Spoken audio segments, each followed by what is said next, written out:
Harry was really everywhere. If there was something happening in the Canadian contemporary art world, Harry was there.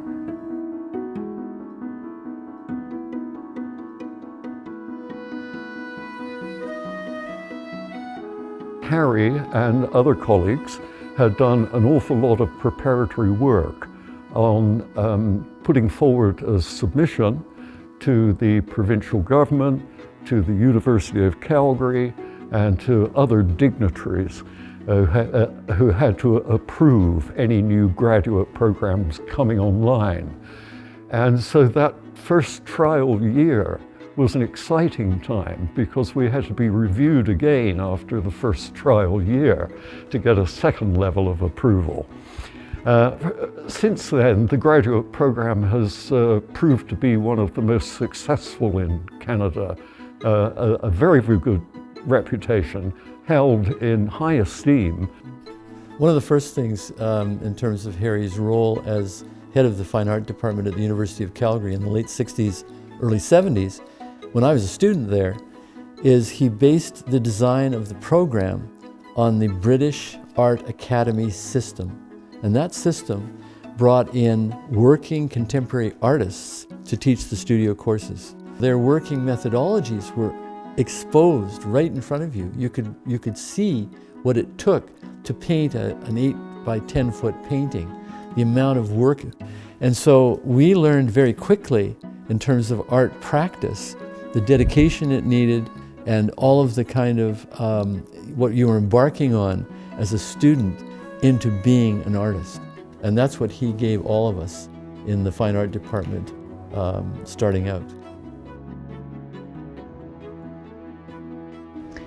Harry actually exhibited quite extensively in the 1970s. He was included in the 6th Biennial of Canadian Art at the National Gallery, the 85th exhibition of the Royal Academy of Arts, the Montreal Printmakers Showcase, and had a major retrospective in 1975 at the Illingworth Kerr Gallery at the Alberta College for the Arts.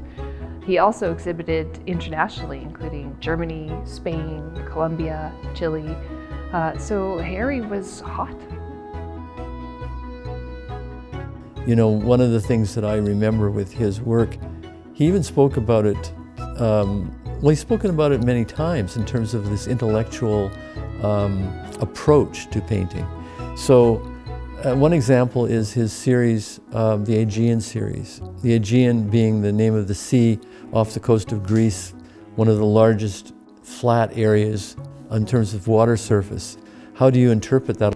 And he would make the reference to the tide going in and out, instead of being literal, he had two geometric forms that fit together like a puzzle. And so it was an abstract painting. It was an idea of what the Aegean Sea was.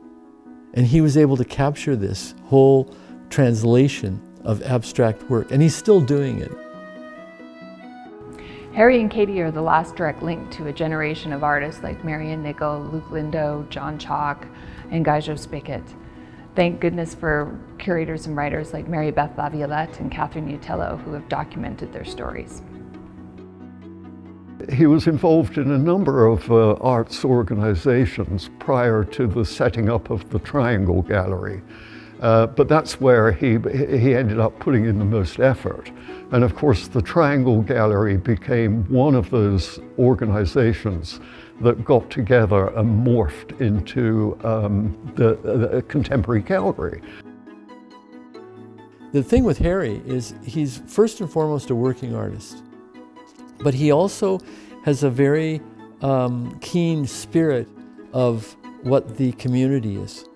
And it's shown across his whole history because he's taken on these positions that have been a bridge between the artistic community and the non-artistic community. There's also, of course, the Triangle Gallery.